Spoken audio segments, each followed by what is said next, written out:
शब्दाला फार किंमत आहे. आपण जे बोलतो त्या बोलण्याला फार महत्त्व असतं. ज्यावेळेस पाळक एखाद्या व्यक्तीचं लग्न लावतो तर त्याला विचारतो, साथ देशील का? मग तो सगळ्यांसमोर हो म्हणतो. त्या हो मध्ये खूप सामर्थ्य आहे. कोर्टात साक्ष देताना पण तुमचे जे शब्द आहेत ते नोट केले जातात आणि त्याच्यानुसारच सगळी पुढची सुनावणी होते. माणूस काय बोलतो हे जास्त महत्वाचं आहे. मग माणसाच्या शब्दाला महत्व आहेच. हालेलुया. म्हणजे मला हे सांगायचं की लबाड लोकांच्या बोलण्याला पण महत्व आहे, तर तो सत्य परमेश्वर त्याच्या शब्दाला किती महत्व असेल, त्याच्या शब्दात त्याच्या वचनात किती सामर्थ्य आहे. देवाचं वचन इतकं सामर्थ्यवान आहे की ते सामर्थ्य जगात तुम्हाला इतर कुठल्याही गोष्टीत पाहायला मिळणार नाही. आणि म्हणून निरंतर देवाचा शब्द, देवाचं पवित्र वचन, देवाचं हे बायबल जे आहे, जे देवाने तुम्हाला आणि मला दिलंय, या वचनांवरती आम्ही निरंतर मनन करणं गरजेचं आहे. या वचनामध्ये आशीर्वाद आहे. सर्व प्रकारची बंधनं, अडखणं काढून टाकण्याचं सामर्थ्य देवाच्या पवित्र वचनामध्ये आहे. आमेन. बायबलचं वचन असं आहे की जे वचन देवाचं आहे तर ते वचन आमच्यामध्ये विश्वास निर्माण करणारा आहे. एखाद्या व्यक्तीचा विश्वास नसतो आणि जेव्हा विश्वास नसेल तर तिथं कार्यही होणार नाही. विश्वासाच्या द्वारेच अद्भुत गोष्टी घडतात. पण जर विश्वास नसेल तर तो आणायचा कुठून? विश्वास निर्माण करण्याचं सामर्थ्य देवाच्या पवित्र वचनामध्ये आहे. मार्क याचा 9वा अध्याय आणि 20 ते 26 वचनांमध्ये एक सुंदर घटना या ठिकाणी दिलेली आहे. मार्क याचा 9वा अध्याय 20 ते 26 वचनामध्ये एकतर आधी शिष्यांनी प्रयत्न केले, 12च्या 12 शिष्यांनी. एक मुलांमधलं भूत दुष्टात्मा ते काढत होते. सगळ्यांनी प्रयत्न केले आणि सगळे अपयशी झाले. सगळ्यांच्या प्रेयर्स पॉवरफुल होत्या पण काही झालं नाही. परंतु ज्यावेळेस प्रभू येशू ख्रिस्त तिथं आला, आता हा जो बाप आहे त्या मुलाचा तो थोडा हताश झालेला आहे आणि त्या निराशेमध्ये, म्हणजे शिष्यांनी काय नाही केलं, आता त्यांचाच गुरु आहे हा, काय माहित काय होतंय. आणि त्याने विचारलं प्रभूला, शक्य असलं तर मुलाला बरं कर. हा जो शब्द आहे शक्य असेल तर, हा अविश्वासाचा शब्द आहे. ज्यावेळेस तुम्ही एखाद्याला म्हणता की असं असं कर, त्याच्यात शक्य असेल तर, याचा अर्थ की तुम्हाला समोरच्यावर विश्वास नाहीये की तो हे काम करू शकतो. शक्य असेल तर, जमलं तर. बऱ्याच लोकांचं बोलणं असं असतं, या म्हटलं एखाद्या ठिकाणी तर बघूया, जमलं तर येऊ. म्हणजे जमलं तर येऊ, नाही जमलं तर नाही येणार. शक्यता कमीच समजायची अशा लोकांची. पण ज्यावेळेस एखादा म्हणतो की हो मी येणार आहे, तिथं शक्य, जमलं तर ह्या गोष्टी नसतात. हा व्यक्ती येशूशी बोलतोय, ज्याच्या शब्दाने सर्व काही निर्माण झालं, त्या प्रभूशी बोलताना तो म्हणतोय शक्य असेल तर. का? कारण त्याला कळालंच नाही त्याच्या समोर कोण उभा आहे. त्याच्या शब्दाने, त्याच्या सामर्थ्याने काय घडू शकतं, त्याच्या मुखातून निघणाऱ्या वचनाने काय घडू शकतं हे त्याला ठाऊकच नव्हतं. आणि म्हणून तो प्रभूला म्हणतो शक्य असेल तर. प्रभूच्या एका वाक्याने या मनुष्याचा विश्वास दृढ झाला. किती लोक आमेन म्हणणार आहेत? इतका वेळ तो जे पाहत होता, जे त्याच्या दृष्टीने त्याने पाहिलं होतं, त्या सर्व त्याच्या समोर घडणाऱ्या गोष्टींनी त्याचा विश्वास कमजोर केला होता. एखादा व्यक्ती आजारात आहे आणि आजारात असताना ज्यावेळेस तो मेडिकल रिपोर्ट्स बघतो, त्या रिपोर्ट्सवर त्याला पटकन विश्वास बसतो आणि तो म्हणतो की आता कठीण आहे, कारण की मला अशा डॉक्टरने सांगितलंय, अशा व्यक्तीने सांगितलंय, आता माझं काही खरं नाही, कारण की माझ्या जीवनात हे घडलंय. माणसाच्या शब्दावरती जे डोळ्यांनी दिसतं त्याच्यावर मनुष्य पटकन विश्वास ठेवतो आणि हताश होतो. तीच गत या व्यक्तीची झाली. तो हताश आहे, निराश झालाय. शक्य असेल तर. आणि यावर प्रभूने त्याला उत्तर दिलं 23व्या वचनात, मार्क 9 आणि 23. मार्क चॅप्टर 9 वर्स 23.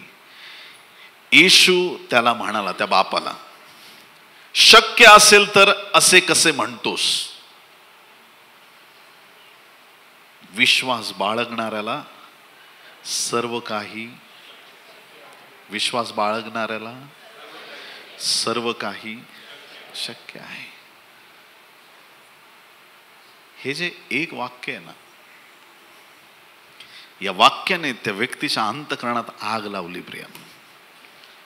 जो अविश्वासू झाला होता, येशूच्या मुखातून निघालेलं हे वचन, अशक्य असं कसं म्हणतोयस तू? ह्या गोष्टी कसं बोलतोयस तू? शक्य असेल तर हे कसं बोलतोयस तू? विश्वास बाळगणाऱ्याला सर्व काही. इथं म्हटलं नाही विश्वास बाळगणाऱ्यांना 50% गोष्टी. इथं बायबल म्हणत नाही की विश्वास बाळगणाऱ्यांना थोड्याफार गोष्टी. विश्वास बाळगणाऱ्यांना सर्व काही. मग त्या सर्व काही मध्ये तुमच्या पण जीवनातल्या सर्व काही गोष्टी आलेल्या आहेत. हालेलुया. त्या सर्व काही मध्ये सर्व काही आलेलं आहे. आणि ज्यावेळेस इथं प्रभू म्हणतो त्याला विश्वास बाळगणाऱ्यांना सर्व काही शक्य आहे, लगेचच मुलाचा बाप डोळ्यात आसवे आणून मोठ्याने म्हणाला. इकडून प्रभूचं वचन आलं, याच्या डोळ्यातून पाणी आलं आणि मुखातून शब्द आले. आमेन, हालेलुया. प्रभूची स्तुती. असं बऱ्याच वेळा माणूस कठीण काळजाचा बनतो. Hallelujah, praise Lord. एक असा टायमिंग असतो की ज्यावेळेस मनुष्य देवाला जीवन देतो, तो रडतो, देवाकडे आक्रोश करतो, देवाकडे प्रार्थना करतो, एकदम प्रभूच्या सानिध्यात तो वाढत आणि वाढत जातो आणि एकदम स्वतःचं जीवन देवाला डेडिकेट करून टाकतो. खाता पिता उठता बसता नेहमी प्रभूचं नाव त्याच्या मुखामध्ये असतं. परंतु ज्या वेळेस एखादी अडचण, एखादी समस्या, एखादी दुविधा मनस्थिती, जीवनातलं एखादा संकट, एखादा प्रॉब्लेम, एखादं कुणाचं काही कमी जास्त शब्द असतील, छोटीशी गोष्ट असेल, एखादी गोष्ट सर्वसाधारण रीतीनं त्याच्या जीवनात आली की त्याचा उत्साह बदलतो, त्याचं बोलणं बदलतं. देवाबद्दलचं प्रेम त्याच्या मनात जे आहे ते प्रेम कुठेतरी कमी झाल्याचं दिसतं. खूप लोकांना आम्ही असं पाहतो की प्रभूकडे येत असताना किंवा आल्यानंतर त्यांचा उत्साह खूप असतो, परंतु कालांतराने तो उत्साह जेव्हा कमी होतो, याचा अर्थ असा आहे की प्रार्थनेमध्ये खंड पडलेला आहे. आणि जे लोक ज्यांच्या दिव्यामध्ये तेल आहे आणि एक्स्ट्रा तेल पण बरोबर घेतलेलं आहे, ते प्रत्येक परिस्थितीमध्ये देवाच्या सामर्थ्यात झळकत राहतात. त्यांच्या मुखावर निरंतर देवाचं तेज दिसतं. देवाला ते कधी म्हणत नाही देवा तुला शक्य असेल तर बघ, देवा तुला पॉसिबल झालं तर. ते प्रत्येक शब्दात म्हणतात की माझा देव हे करणार आहे, माझ्या देवाला हे शक्य आहे. येशू तुझ्या शिष्यांना जमलं नाही, पण माझा विश्वास आहे की तू माझ्या मुलाला आज बरं करणार आहे, माझा मुलगा आज बरा होणार आहे. आज माझ्यासाठी आशीर्वादाचा दिवस आहे, कारण मी आज शिष्यांकडे आलेलो नाही, मी त्यांच्या गुरुकडं, या जगाच्या निर्माणकर्त्या येशूकडे मी आलेलो आहे. येशू माझी प्रार्थना आज ऐकणार आहे. हालेलुया. या व्यक्तीचा विश्वास तात्काळ एका वाक्यात वाढला. प्रियांनो, प्रभूच्या मुखातून निघणारा एक शब्द तुमचा मेलेला विश्वास जागृत करणार आहे. प्रभूच्या मुखातून निघणारा एक वाक्य मुर्दे उठवणार आहे. प्रभूच्या मुखातून निघणारं एक वाक्य तुमच्यासाठी आशीर्वादाचं कारण ठरणार आहे. प्रियांनो, विश्वास वाढवणार. एखाद्या गोष्टीचं अस्तित्वच नाहीये, तिला अस्तित्वात आणण्यासाठी तुमच्या विश्वासाची गरज आहे. पण तो विश्वास आणायचा कुठून? कुठल्या ऍप मधून मागवता येणार नाही. 2 किलो विश्वास पाठवून द्या. जगात एखादं दुकान नाही की तिथं जाऊन अमुक पैसे भरले की माणसाला विश्वास मिळतो. नाही मिळत. विश्वास दृढ करण्यासाठी बायबल वाचावं लागणार आहे.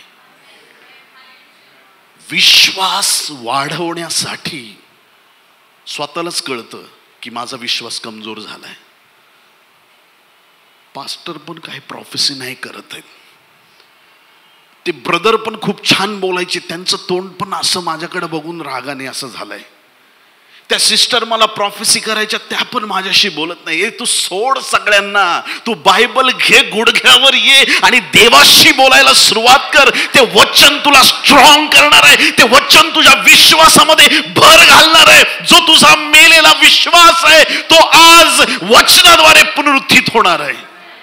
विश्वासाला मजबूत करण्याचं काम वचन करतं.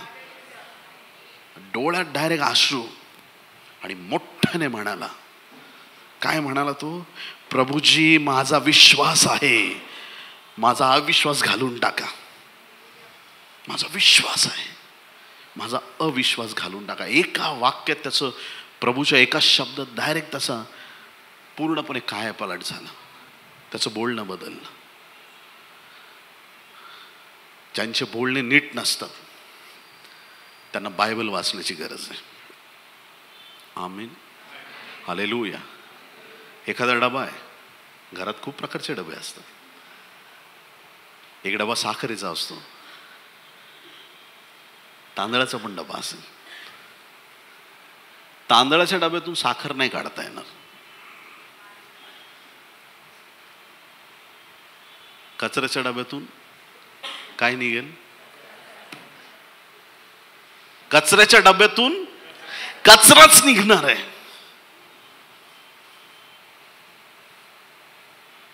जे आत भरलंय,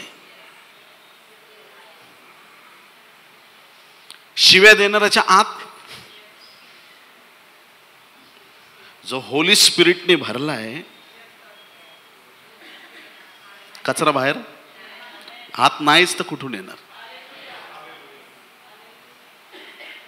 जर आत देवाचा आत्मा आहे आणि आत देवाचं वचन आहे तर प्रत्येक परिस्थितीत तुमच्या मुखातून फक्त देवाचं वचनच निघेल. फक्त वचन. प्रत्येक परिस्थितीत फक्त देवाचं वचन तुम्ही डिक्लेअर करत जाल. एक शब्द प्रभूचा, प्रभूच्या मुखातून निघालेलं एक वचन, आणि तात्काळ त्या व्यक्तीचा विश्वास वाढला. प्रभू माझा विश्वास आहे. आधी तर अविश्वासासारखं बोलला, पण प्रभूच्या एक वाक्यामुळे त्याचा, प्रभूला त्याला बरं करायचं होतं. त्या मुलाला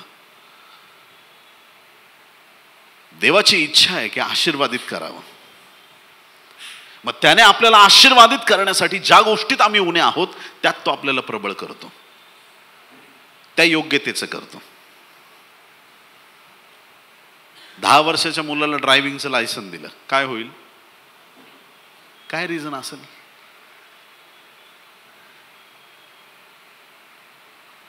अपघातांचं प्रमाण वाढणार. शरीराने वाढलं पाहिजे, बुद्धीने वाढलं पाहिजे. मग त्याला लायसन दिलं तर थोडंसं रस्त्यावरती नीट जाईल. तो एक ठराविक वयानंतर त्याला पात्रता मिळेल की तो या भारत देशात कुठेही जाऊन गाडी चालवू शकतो, लायसन धारक होऊ शकतो. ते लेकरांसाठी नाहीये. असाच आमचा विश्वास ज्यावेळेस एकदम ग्राउंड लेवलला असतो, मोठ्या गोष्टी प्राप्त होऊ शकत नाही. म्हणून थोडक्याविषयी विश्वासू राहायला सांगितलंय. छोट्या छोट्या गोष्टींविषयी देवाला धन्यवाद द्यायला सुरुवात करा. विश्वास रेज होत जाईल, वाढत जाईल. एक छोटासा मिरॅकल जीवनात बघितला, धन्यवाद द्यायला सुरुवात कर. प्रभू धन्यवाद. प्रभू म्हणाला, हा पहिली पास झाला, याला दुसरी मध्ये. आणि जसजसा आपला फेथ इन्क्रीज होत जाईल, परमेश्वर मोठ्या आणि अद्भुत गोष्टी आपल्याला दाखवायला तयार आहे, सामर्थ्याच्या गोष्टी दाखवायला तयार आहे. आणि जसं या व्यक्तीने आपला विश्वास प्रकट केला, फार अद्भुत चमत्कार घडला. प्रभूने त्या मुलामधून अशुद्ध आत्मा काढून टाकला, पूर्ण त्याला सुटका मिळाली. वचन सामर्थ्यवान आहे, विश्वास वाढवणार आहे. रोमकरस्पत्र 10 अध्याय 17 वचन, रोमन्स चॅप्टर 10:17. ह्याप्रमाणे विश्वास वार्तेने व वार्ता ख्रिस्ताच्या वचनाद्वारे होते. ह्या वचनाद्वारे तुमचा विश्वास वाढणार हे पवित्र शास्त्र स्पष्ट सांगत आहे.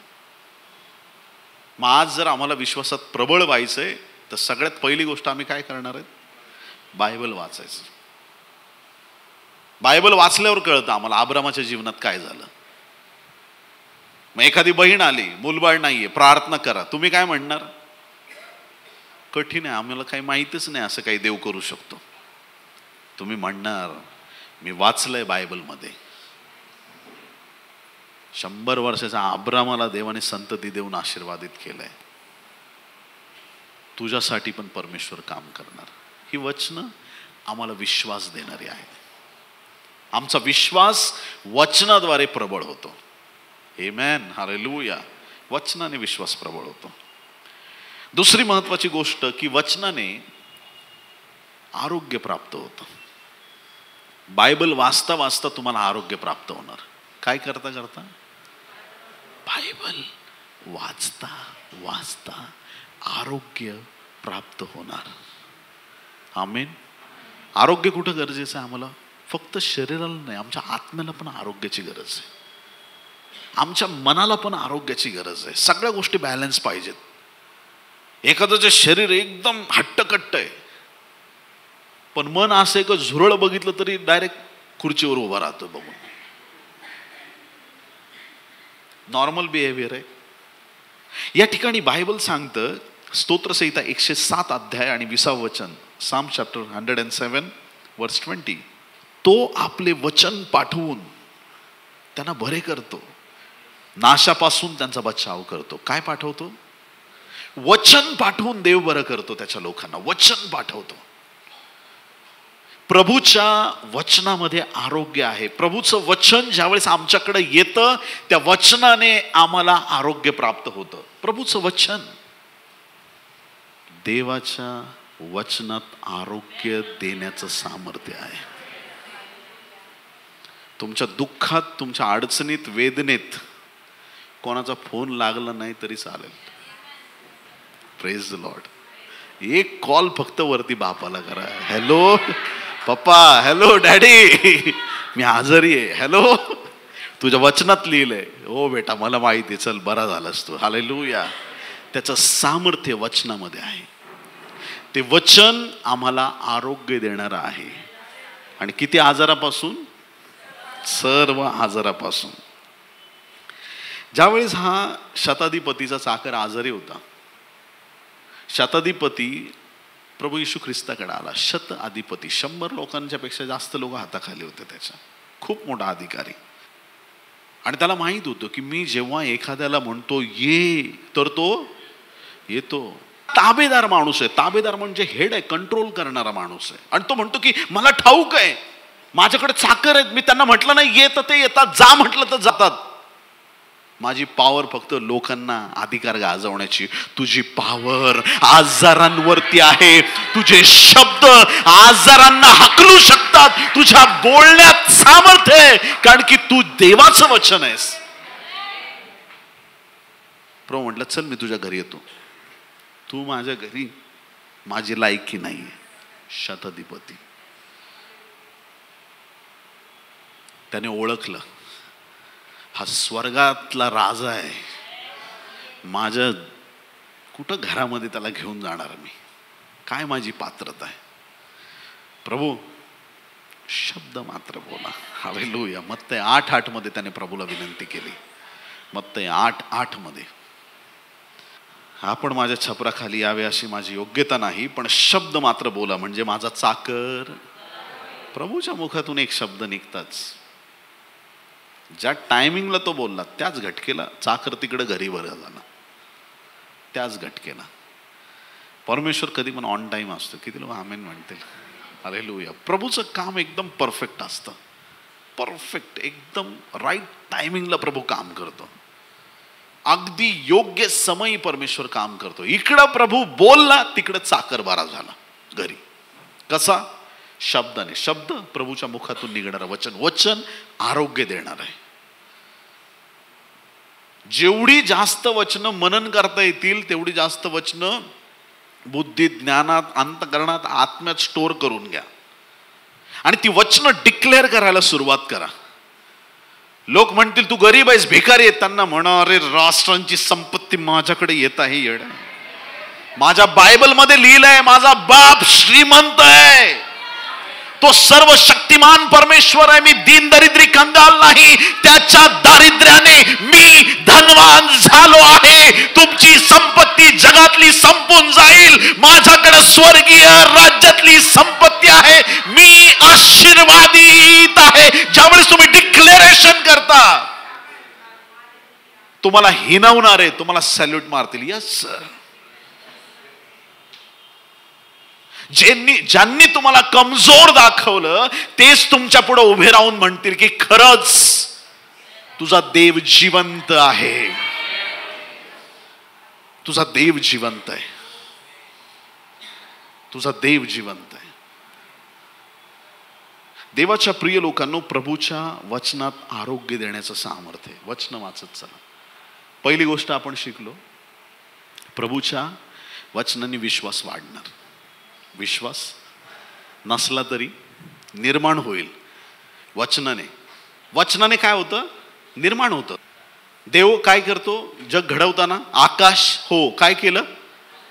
बोलला. वचन आहे ते, वचन मुखातून काढलं देवाने. आकाश हो बोलला, आणि आकाश वचनात सामर्थ्य. देवाच्या मुखातून निघणाऱ्या प्रत्येक शब्दात सामर्थ्य. देव बोलला तसं घडलं. जे नव्हतं ते निर्माण झालं. आजार असतील तर, आरोग्य नसेल तर कन्फेस करायचं आहे, येशूच्या नावात मी बरा झालो आहे. वचन डिक्लेअर. मग आता मी दैहिक आरोग्याबद्दल तर बोललो, पण प्रत्येक व्यक्तीला आत्मिक आरोग्याची गरज आहे. आमचा स्पिरिट, आमचा आत्मा देवाबरोबर राईट अलाइनमेंट मध्ये आला पाहिजे. देवाच्या आत्म्याशी कनेक्ट झाला पाहिजे. परमेश्वराशी आमच्या आत्म्याचं कनेक्शन जुळलं पाहिजे. खूप गरजेचं आहे. आमच्या जीवाला पण आरोग्याची गरज आहे, आमच्या आत्म्याला आरोग्याची गरज आहे, आमच्या मनाला आरोग्याची गरज आहे, आमच्या विचारांना आरोग्याची गरज आहे. ऐकताय तुम्ही चर्च? विचार भरकटलेले असले तर सगळा विषय संपला. लई मोठं खूप सुंदर जहाज आहे, किनाऱ्यावरती आणलंय, किनाऱ्यावर पार्क केलंय, आणि त्याला एक अँकर असतो. अँकर, तो अँकर खूप जड असतो. तो खाली टाकायचा, पाण्यात सोडून द्यायचा, तो कुठेतरी अडकतो जाऊन. त्याच्या वजनाने ते जहाज तिथंच राहतं. तो एक लहान अँकर एवढ्या मोठ्या जहाजाला जागेवर ठेवतो.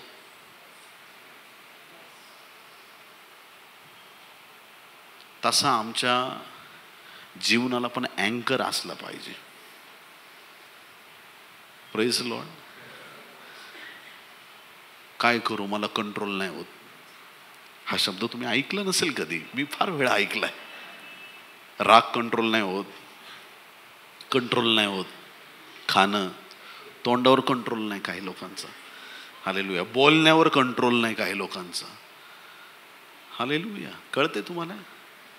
हा कंट्रोल कशाने येतो? पवित्र आत्म्याने येणार, वचनाने येणार, देवाच्या सामर्थ्याने येणार. आम्हाला आमच्या विचारांना पण आरोग्याची गरज आहे. जितकं आम्ही वचन वाचत जाऊ, आमचा जीव, शरीर, आत्मा देवाच्या कंट्रोलमध्ये येणार, वचनाच्या कंट्रोलमध्ये येणार. जीभ कंट्रोलमध्ये येणार. नको पाहिजे. हालेलुया. प्रत्येक गोष्ट नियंत्रणात पाहिजे, आणि त्या गोष्टी घडण्यासाठी, आरोग्यासाठी देवाच्या वचनाची गरज आहे. देवाचं वचन फक्त शरीराला आरोग्य देत नाही. देवाचं वचन आम्हाला पूर्णपणे सर्व गोष्टीत बरं करणार आहे. कधी कधी नाते संबंध बिघडलेले असतात, वचनाने नीट होतात. किती लोक आमेन म्हणतील? हालेलुया. कशाने नीट होतात? वचनाने. वचनाने नीट होतात. कैक वेळा आम्ही अगदी असं अनुभवलंय. एखाद्या ठिकाणी एखाद्या व्यक्तीने एक संदेश ऐकला, ऐकल्यानंतर माफ करून टाकलं दुसऱ्यांना, क्षमा करून टाकलं. मोकळे झाले विचारातून. हालेलुया. काय टेन्शन आहे का? एखाद्या गोष्टीचं ओझं आपण जीवनात धरून बसतो, काय उपयोग आहे? पाण्याचा ग्लास ओझं जास्त आहे का? खूप मोठं. पाण्याचा ग्लास जो आहे पाण्याने भरलेला हातात घेतला, खूप ओझं आहे का ते? तोच ग्लास 2 तास हातात धरून ठेवला तर बोलो की काय होईल? हात काय करावं लागेल? अरे ठेव ना बाबा खाली ग्लास हातातून. असंच आहे छोट्या छोट्या गोष्टी धरून ठेवणारे. ते इजिप्त मधले त्या पिरॅमिड मधला मम्मी होऊन जाशील तो एक दिवशी. पकडून असत तो ग्लास सोडून टाक. बाजू वाले को बोलो छोड़ दो, छोड़ दो. क्या छोड़ने का? आप मत बोलना, सिर्फ बोलो छोड़ दो. गुस्सा छोड़ने का है कि गलत विचार छोड़ने का है? क्या छोड़ने का है? छोड़ दो बस. वचनात सामर्थ्य आहे. वचन माणसाचा विश्वास प्रबळ करतं, वचन माणसाला आरोग्य देतं, आणि वचन पुढची महत्वाची गोष्ट, वचन विश्वास वाढला. आता वचनाने विचार वगैरे सगळ्या शरीराला सगळ्या गोष्टींना आरोग्य मिळालं. आता आपण नॉर्मल स्टेजमध्ये आलो. मग आता एखाद्या व्यक्तीला वचन कळाल्यानंतर त्याच्यासाठी पुढची पायरी तारणाची आहे. वचन माणसाला तारणासाठी तयार करतं. Praise the Lord. खूप महत्वाची गोष्ट आहे. जमिनीमध्ये असे दगड वगैरे पडलेत, एकदम काटे कुसळे पडलेत, आणि मग शेतकरी डायरेक्ट गहू घेतो डायरेक्ट टाकू शकतो का? असं कुठं पण वाटलं दिलं टाकून.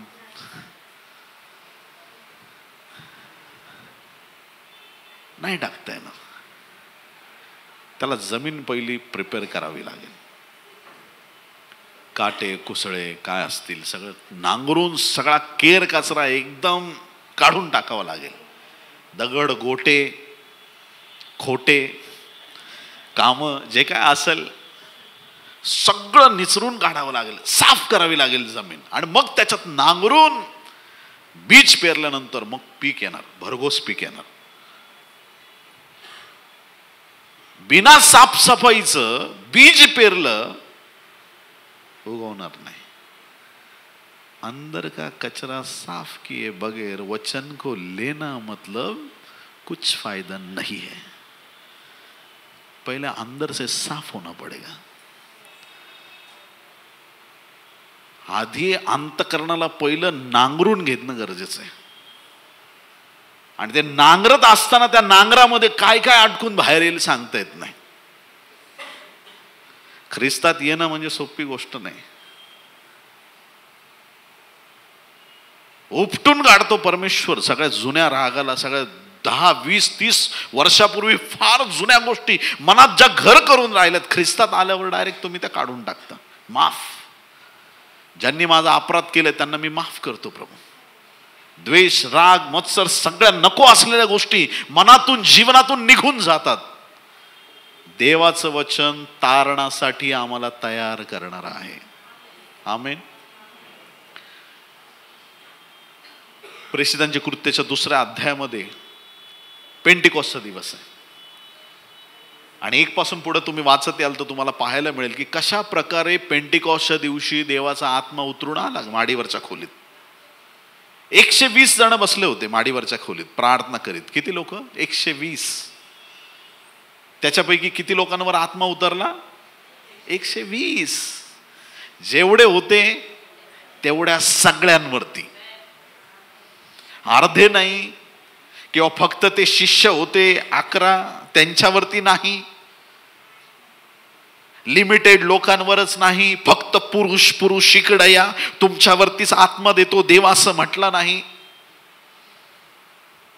देवाने पवित्र आत्मा देताना कुठला पक्षपात केलेला नाही, कारण आमचा देव पक्षपाती नाही. 120 लोक जमले होते, प्रत्येकावरती देवाचा आत्मा उतरून आला. आणि ते सगळे अन्य भाषेत बोलू लागले, देवाची महिमा करू लागले, वेगवेगळ्या भाषा बोलू लागले. सगळे लोक जमलेले आश्चर्यचकित झाले, कारण की त्यांनी देवाचं सामर्थ्य कधीही पाहिलं नव्हतं. अशा रीतीनं देवाचा आत्मा जगात कधीच आला नव्हता. लोकांचे कमेंट सुरू झाले की काय असेल, तुला नाही माहित? आमच्या इकडे एक जण आहे, दारू प्यायला की असंच बोलतो. हे सगळे दारू पिले, कोणाला काय बोलायचं होतं सगळे बोलून मोकळे झाले. ते निंदेचे शब्द बोलतायत, पण आत्म्याने भरलेले लोक अन्य भाषा बोलतायत. हा फरक आहे, हा डिफरन्स असलाच पाहिजे. ज्याला वाईट बोलायचे त्याला वाईट बोलू द्या, पण तो वाईट बोलतोय म्हणून तुम्ही वाईट बोलू नका. जो आपके बारे में गलत बातें कर रहे हैं लोग, उनके खिलाफ जाकर आप कभी गलत बातें मत करना. प्रभु चाहता है कि वो बुरी बातें बोल रहे तो उन्हें बोलने दीजिए, लेकिन प्रभु आपके बारे में चाहता है कि आप प्रभु की महिमा करें. आपके मुख से प्रभु का नाम निकले, आपके मुंह से प्रभु की महिमा हो, यह प्रभु की इच्छा है. कोई आमीन बोलेगा? यह प्रभु की इच्छा है. हेच देवाचं अद्भुत काम आमच्यासाठी. थोड्या वेळात कळेल दारू पिलेत की पवित्र आत्म्याने भरलेलं आहे.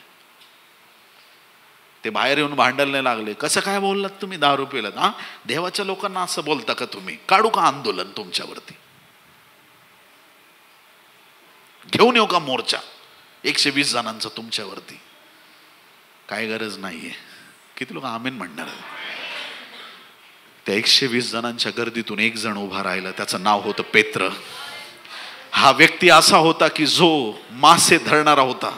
त्याला त्या दिवशी 100% आठवलंच असेल की माझ्या प्रभूने मला सांगितलं होतं की तू आज मासे धरणार आहेस, एक दिवशी मी तुला माणसे धरणारा करणार आहे. आज पेत्राच्या हाती देवाचं जाळं आलेलं आहे. आज पेत्राकडे देवाचा आत्मा आलेला आहे. आज पेत्रावरती देवाचा अग्नी उतरून आलेला आहे. ज्याला देव उभं करतो त्याला कोणाचा बाप बसवू शकत नाही.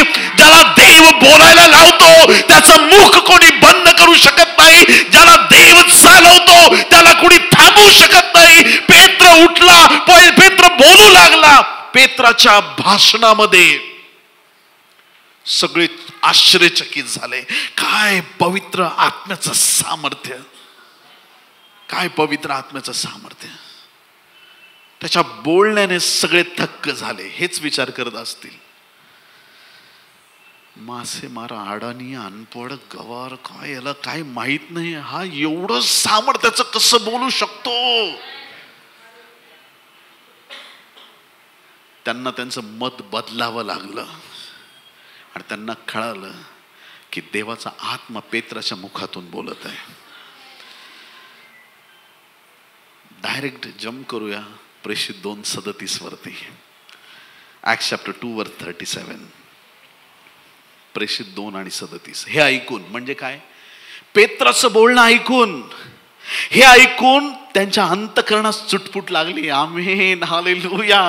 तुमचे संदेश असे असू द्या, लोकांची झोप उडाली पाहिजे. गोड गोड भाषण सगळे करतील, हालेलुया. मंडळीला काय बरं वाटतंय, काय बोलल्यानंतर लोक आनंदी होतात, ते बोलणारे संदेश ते खूप भेटतील. पण तुमच्या बोलण्याने एखाद्याच्या जीवनातली पातकं निघून गेली पाहिजेत. तुमच्या बोलण्याने एखाद्याच्या जीवनातलं पाप संपलं पाहिजे. तुमच्या बोलण्याने लोकांनी पश्चाताप केलाच पाहिजे. तुमच्या बोलण्याने मंडळीची वाढ आणि उन्नती झाली पाहिजे. तुमच्या बोलण्याने संजीवन आलं पाहिजे. तुमच्या बोलण्याने मुर्दे उठले पाहिजेत. तुमच्या बोलण्याने देवाचं गौरव झालं पाहिजे. शुगर कोटेड प्रीचिंग नकोय आम्हाला. आज बरं वाटेल, प्रभू येईल तेव्हा लई वाईट वाटेल. प्रभू म्हणाल ते सगळे बाकीचे तू नको येऊ. प्रभू मी तुझ्या नावानं भूत काढली, तुझ्यातलं काढलंस का? प्रभू तुझ्या नावाने मी संदेश दिला, अरे स्वतःला दिलास का कधी? प्रभू तुझ्या नावाने मुर्दे उठवले, अरे पण तू स्वतः मेलेला आहेस की. देवाच्या प्रिय संतगणांनो, पेत्राच्या भाषणाने लोकांच्या मनात चुटपुट लागली आणि लोक त्या ठिकाणी त्या सगळ्या प्रेषितांना विचारू लागले, बंधुजन हो, आम्ही काय करावे. चुटपुट लागली त्यांच्या मनात. प्रभूचा संदेश त्यांनी ऐकला. पेत्रस सगळ्यांसमोर सांगत आहे, येशूला तुम्ही क्रूसावर खिळलं, तो मरणातून विजयी झाला, तो देवाचा पुत्र आहे. सगळ्यांच्या मनाला चुटपुट लागली त्याच्या संदेशाने. आम्ही काय करावं बंधुजनो, आम्ही काय करावं. लोकांची ओरड आहे, सगळे विचारतात आम्ही काय करावं. संधीचा योग्य फायदा घेत अगदी पवित्र आत्म्याच्या सामर्थ्यात पेत्राने डिक्लेअर केलं. पेत्र त्यांना म्हणाला, पश्चाताप करा.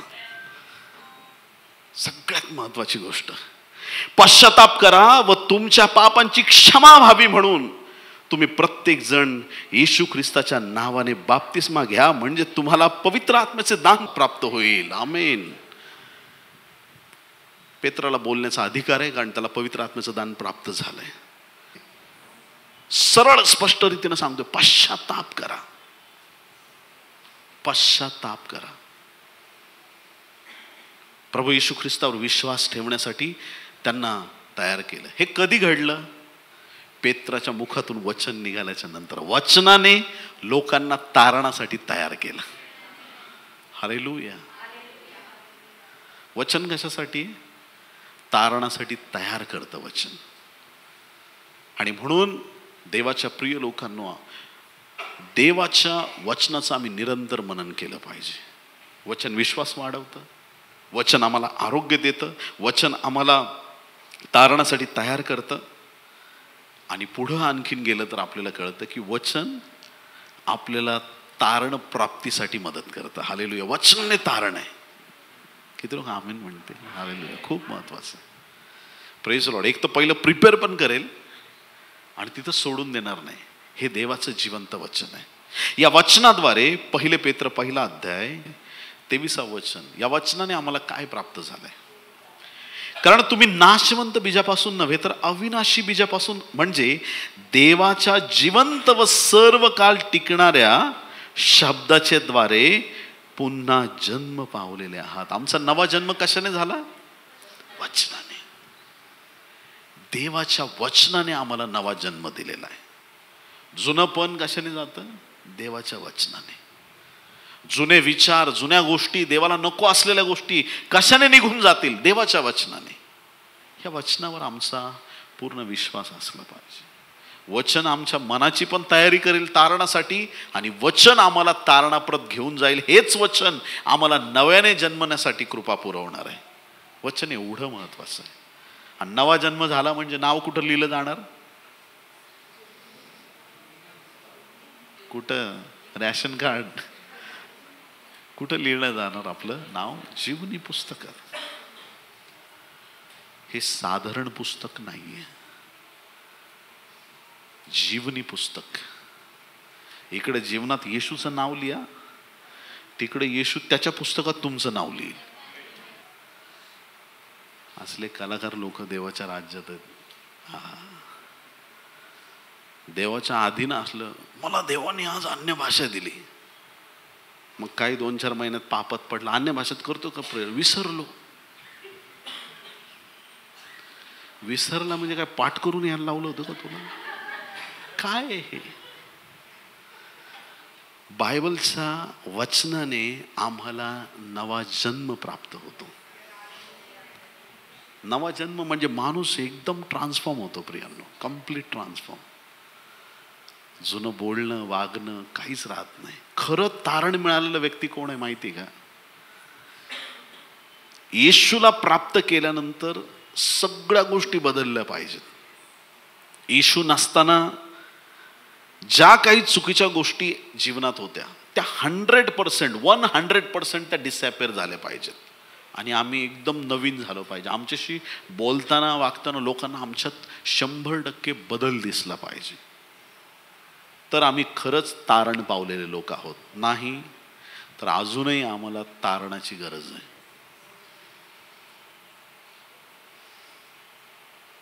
किती टक्के सगळे पाप आमच्यातून गेले पाहिजेत? 100%. 80% गेले तर चालेल का? असं समजू नका 35%ला पास आहे. एवढं असलं तरी बस झालं. बस एकदा स्वर्गात नंबर लागला, बस मला काही नको. 35 काठावरती आलो तरी देवाच्या राज्यात 100ला पास आहे की नाही? 99 वाला पण नापास आहे. खूप सत्कृत्य करतोय आणि एक गपचूप पाप करतोय, तुझं गपचूप मध्ये नाव खोडण्यात येईल. 100% देवाला समर्पित व्हायची गरज आहे. नव्याने जन्म देवाच्या वचनाने होतो. काही चांगले चांगले लोक बाउंडेजेस मध्ये असतात, डिलिव्हरन्सची गरज असते. चांगले चांगले लोक, मग तो डिलिव्हरन्स जेव्हा मिळत नसतो किंवा काही केलं होत नाही, वचन वाचा, वचनाने डिलिव्हरन्स मिळणार आहे. एकदम प्रॉपर सुटका मिळेल त्या बंधनातून. एखादं पाप आहे ज्याने जखडलंय, वर्षानुवर्ष निघत नाही जीवनातून, त्या पापाने जीवनावरती ग्रीप घेतलेली आहे, पकडून ठेवलंय, बाहेर निघायचा प्रयत्न करतो पण निघतच नाहीये. दिसायला धार्मिक जीवन असू शकतं, प्रार्थना स्ट्रॉंग असू शकते, त्याच्या प्रार्थनेने चिन्ह चमत्कार पण घडू शकत असतील, घडतात. एक थोडंसं जरा मेंटॅलिटी चेंज करा. एक व्यक्ती पापात आहे, त्याच्याद्वारे चमत्कार होऊ शकतात का?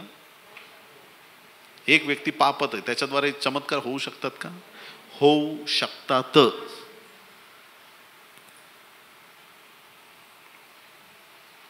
एक व्यक्ती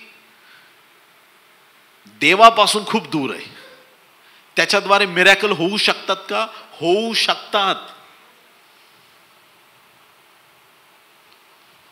पटतंय? नाही पटत, प्लीज पटवून घ्या. का मिरॅकल होतात माहिती का तुम्हाला? चमत्कार का घडतात हा विचार आपण कधी केलाय का? चमत्कार येशूच्या नावात आहेत. कोण कसा आहे त्याच्यावर चमत्कार डिपेंड नाही आहेत. एखादा लफंगा व्यक्ती जरी असला, येशूचं नाव घेणारा, त्याच्या प्रेरणेने लोक बरे होतील. कारण देव त्या व्यक्तीकडे बघत नाही, त्याने जे नाव मुखातून घेतलंय त्या नावात पॉवर आहे. बरा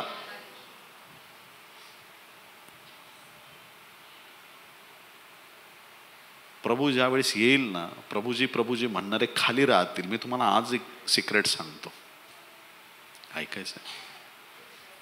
सांगू?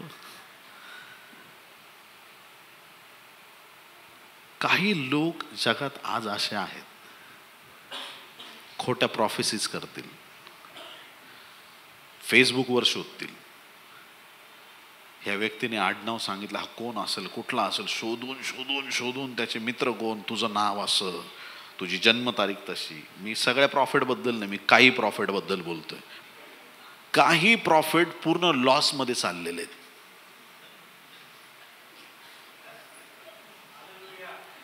फुल लॉस. इतकी देवाच्या राज्यात गडबड चालली आहे ना, मग ते काय करतायत माहिती का? की ते त्यांचं ज्ञान, त्यांची विद्वत्ता फक्त लोकांना मी काहीतरी आहे दाखवण्यासाठी ते करतायत वापर. ऐकतंय की नाही ऐकत आहे? बरं, असं लबाडीनं लोक देवाचं काम करत असतील.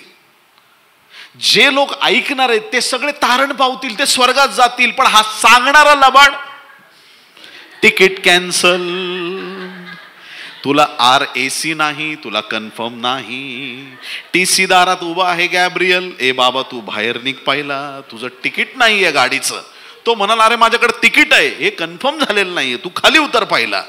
अरे माझे चर्चचे मेंबर गाडीमध्ये चालले, त्यांना जाऊ दे, तू खाली उतर पाहिला, तुझं तिकीट गेलंय. लबाडीने केलेली कुठली गोष्ट तुम्हाला तात्पुरता आनंद देऊ शकते, परंतु सार्वकालिक जीवनापासून वंचित राहण्याचं ते कारण असणार आहे. सत्यतेने जेवढं जमल ते काम करा. खूप मोठी गर्दी म्हणजे फार चांगली मिनिस्ट्री, हे डोक्यातून काढून घ्या कचरा. कारण माझ्या प्रभूने सांगितलंय, दोघे किंवा तिघे तिथं मी आहे.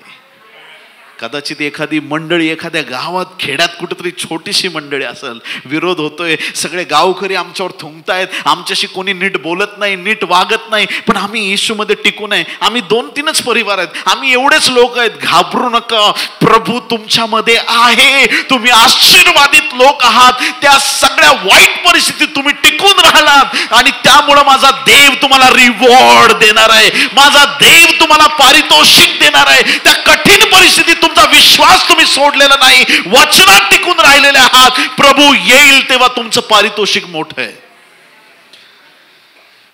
किती मेंढरं पाळली याला महत्व नाही, कशी मेंढरं पाळली याला महत्व आहे. किती लोक आमेन म्हणतील?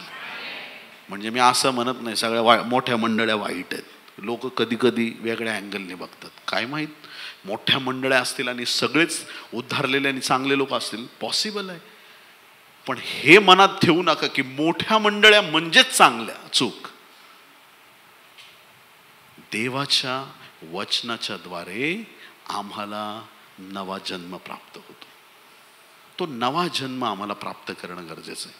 मग कुठली गोष्ट आहे का अशी आज जीवनात देव आपल्याला आवडत नाही? काय असं आहे का लपलेलं आपल्या जीवनात, गुप्त पाहतं काहीतरी?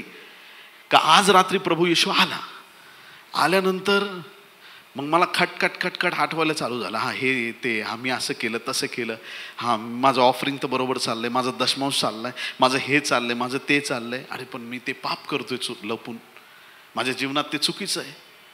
ती एक गोष्ट पुरेशी आहे. पापाचं वजन खूप आहे प्रियांनो, पापाचं वजन. आणि ते पाप आत राहणारे लोक त्या वजनाने खालीच राहतील, आणि ज्याच्या जीवनात पाप नाही गेले निघून. हालेलुया. परिवर्तन गरजेचं आहे, जीवन प्रभूसाठी देणं गरजेचं आहे. वचनाने आम्हाला नवा जन्म प्राप्त होतो. याकोब याचा 1 अध्याय 18 वचन, आपण त्याच्या सृष्ट वस्तूतील जसे काय प्रथम फळ व्हावे म्हणून त्याने स्वतःच्या इच्छेने आपल्याला सत्य वचनाने जन्म दिला. कोणत्या वचनाने? सत्य वचनाने. देवाचं वचन सत्य आहे, बाकी जगात काही सत्य नाही. देवाचं वचन सत्य आहे, टिकणारं वचन आहे. या वचनाने आम्हाला नवा जन्म दिलेला आहे. या वचनाने आम्हाला पुन्हा नव्याने जन्माला घातलंय, नवीन जीवन दिलेलं आहे. म्हणून वचनात टिकून राहणं फार गरजेचं आहे. आणि पुढची महत्वाची गोष्ट, एक तर पहिलं कळालं, सगळ्यात पहिली गोष्ट, वचनाने काय होतं? विश्वास वाढतो. वचनाने दुसरी गोष्ट काय होतं? वचनाने आम्हाला आरोग्य प्राप्त होतं. आमच्या पूर्ण जीव शरीर आत्म्याला आरोग्य मिळतं. वचन आम्हाला तारणासाठी तयार करतं. वचनाद्वारे आमचा नवा जन्म होतो आणि वचनच, आता नवा जन्म झालाय, विश्वासात आलोय, देवाने आम्हाला बरं केलंय, देवाने आम्हाला नीट केलंय. मग वचनात राहिल्याने काय होतं? तर वचनामध्ये राहिल्याने आम्ही आध्यात्मिक रीतीनं प्रबळ होत जातो. Praise Lord. वचनात राहिल्याने आम्हाला परमेश्वर रोज आणि रोज प्रबळ करतो. वाचू एकच वचन आपण, 1 पेत्र 2 अध्याय 2 आणि 3 वचन. 1 Peter chapter 2 verses 2 and 3. प्रभू कृपाळू आहे ह्याचा तुम्ही अनुभव घेतला आहे. घेतला आहे हो की नाही? घेतला आहे. तर तारणासाठी तुमची आध्यात्मिक वृद्धी व्हावी म्हणून नूतन जन्मलेल्या बालकासारखे वचनरूपी निऱ्या दुधाची इच्छा धरा. काय पाहिजे? वचनरूपी निऱ्या दुधाची इच्छा धरा. हे वचन काय करणार आहे? की तुम्हाला अधिकाधिक प्रबळ करत जाणार आहे. एखादं बाळ जसं आहे, त्या बाळाची ग्रोथ होण्यासाठी, वाढ होण्यासाठी त्याला दूध दिलं जातं. तसं ज्यावेळेस एखादा व्यक्ती ख्रिस्तामध्ये नवा जन्म पावतो, तर ते एक बाळ आहे देवामध्ये जन्मलेलं. आमेन म्हणाल का? मग त्या बाळाला असं कुठेही सोडू देऊ नका. त्या बाळाला निरंतर देवाच्या वचनाचं सामर्थ्य मिळालं पाहिजे. निरंतर वचन मिळत गेल्यानंतर तो व्यक्ती ख्रिस्तामध्ये प्रबळ होऊन ख्रिस्ताचा एक चांगला शिष्य म्हणून तो उभा राहील. आमेन. आम्हाला वचनच महत्वाचं आहे की जे आम्हाला नेहमी आत्म्यात प्रबळ करत जातं. किती लोक आमेन म्हणतील? तुम्हाला कळालं का कुठून आपण सुरुवात केलं? विश्वास नाहीये, वचनाने विश्वास आला. विश्वास मिळाल्यावर आमचे विचार, आमचं मन, आमचं शरीर त्याला परमेश्वर स्थिर करणार आणि मग त्याच विश्वासामध्ये, त्याच आरोग्यात आम्ही ज्यावेळेस पुढे जाणार, परमेश्वर आता आम्हाला पुढच्या टप्प्यावर तारणासाठी तयार करणार. वचनातून तारणासाठी तयार केल्यानंतर आम्हाला येशूच्या नावात नवीन जन्म वचनाने प्राप्त होईल. आणि एकदा वचनाने नवा जन्म झाला तर आम्ही जन्मलेल्या बाळासारखे, आमची वाढ होण्यासाठी परत आम्हाला काय गरजेचं आहे? वचन गरजेचं आहे. असं हे वचन आपल्यासाठी फार महत्वाचं आहे. माझा विश्वास आहे की तुम्हाला हे वचन समजलेलं आहे. हालेलुया. म्हणून जीवनात काहीही सुटलं तरी चालेल, वचन सोडू नका. किती लोक आमीन म्हणणार आहेत? हालेलुया. कुछ भी निकल जाए जीवन से, कुछ भी चला जाए, कुछ रहे ना रहे, लेकिन हमेशा वचन हमारे जीवन में रहना जरूरी है. हालेलुया. वचन से ही हम आशीषित है. वचन को कभी मत छोड़ना. कारण बायबल मध्ये लिहिलंय हे देवाचं लिखित वचन आहे. सॉफ्ट कॉपी बद्दल देव कुठं बोललेलं नाही. असणं खूप चांगली गोष्ट आहे, पण त्याच्याच भरोश्यावर राहू नका.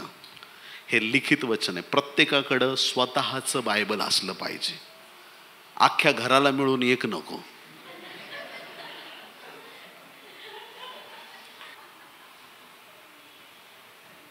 मग एकच बायबल का? प्रत्येकाला स्वतःचं बायबल पाहिजेच.